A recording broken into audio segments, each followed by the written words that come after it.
I have to lead as a husband, but it's better if I want to lead, right? Because if I just think to myself, You see. oh no, I have to do this thing, man, my attitude, my heart, my posture, it's gonna be totally Exactly.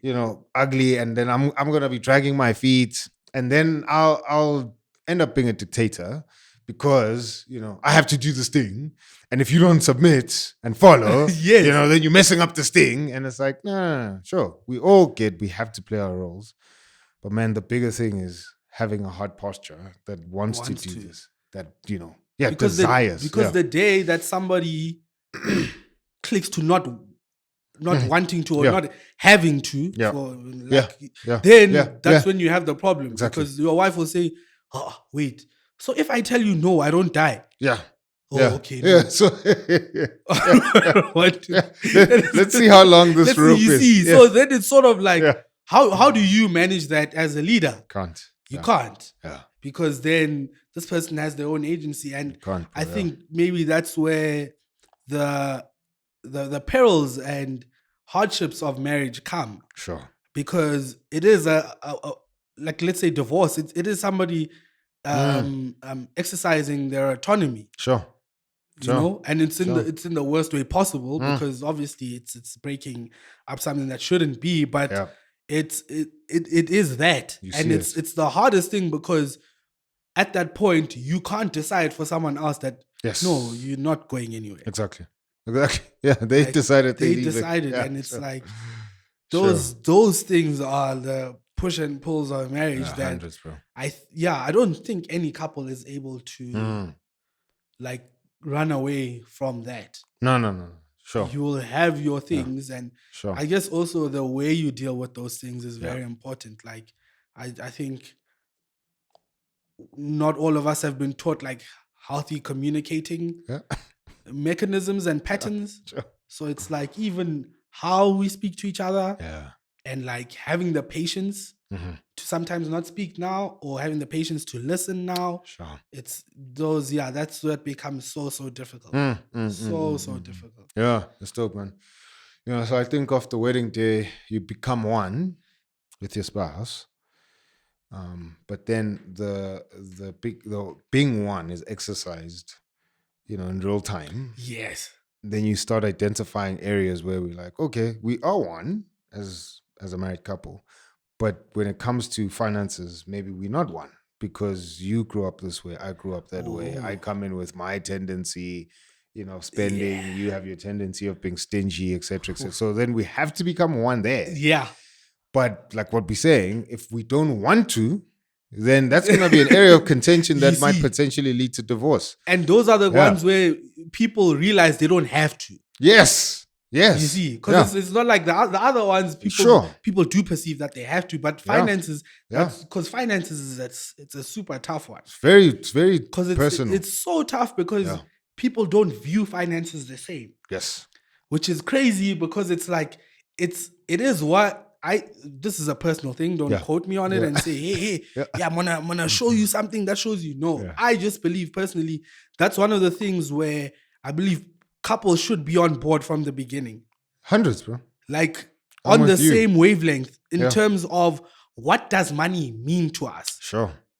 Especially Christian couples. Sure. Because the moment money becomes more than it is, it will become more than it is to you. Sure. You get me? It will take precedent over certain things when it's not supposed to. Like, it's that one's just a very, very tough one. Yeah. I think I've just been fortunate because I studied accounting and all this stuff. Yeah. So I do have like an understanding of money. Yeah. But it's sort of like I have an understanding as far as understanding what it does to human beings. Sure. And how it messes up with human beings. Yeah. Where it stops becoming a resource. Yeah. And the moment it stops becoming a resource, you're cooked. Now you're cooked, bro. Yeah. You are cooked. Now it's a tool. It's to dominate, and it changes you.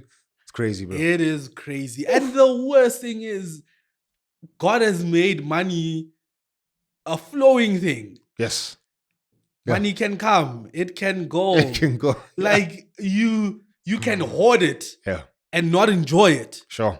That's the worst thing. You're hoarding this thing that God, and at the time, God is saying, I'm giving you this money so you can enjoy it with the people around you. But you're like, I remember being poor last year. There's no way you're not taking this money. You see, or like, you know what? I want you to buy you this gift for 4,000, but I can't because, and it's like, at that time, you think about it and you're like, because even men, right? I've spoken to a few men about this who recently got married as well. And it made me laugh because I was like to them, do you realize that most of the money you make, especially after you have a kid as well, it's not yours, man. It's done, bro. It's not yours, dog.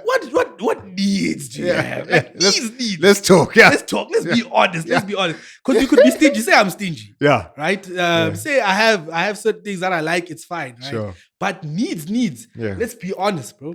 Because it's like, no, for real, bro. Like most things, it's just sort of like, for me, I would lie to you. After I got my PlayStation, I was like, wait a minute. Yeah.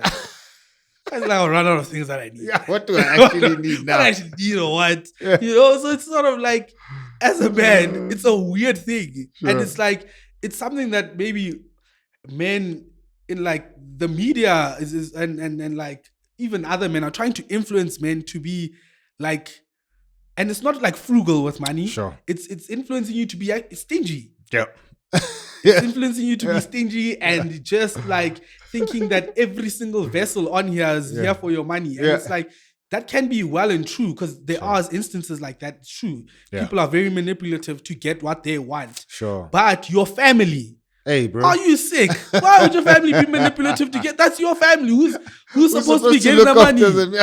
Who's supposed to be getting the money? That doesn't make sense. And it's sort of like, obviously, materialism is a big thing. Yeah. And it's sort of like, let's say as a man, you have to guard against being stingy. Yep. As a woman, you'd have to guard against materialism. Yep. Sure. And sort of like we both have warnings to guard from. Yes. And that's where it should spring from. But this thing of people like, they're gonna know me, I'm not gonna. It's like, yeah, relax. Like, relax, bro. This is your family, John. Take them to Cape Town, John. What's wrong with you, bro? Your kid just wants McDonald's, bro. Yeah, bro. Like, what are you gonna do with that $65? Let's talk. Come on, bro. That thing I don't get. That thing. Hey, thanks for tuning in. There's more in that conversation. If you want to check out the full episode, click on the video right now or the link in the description box.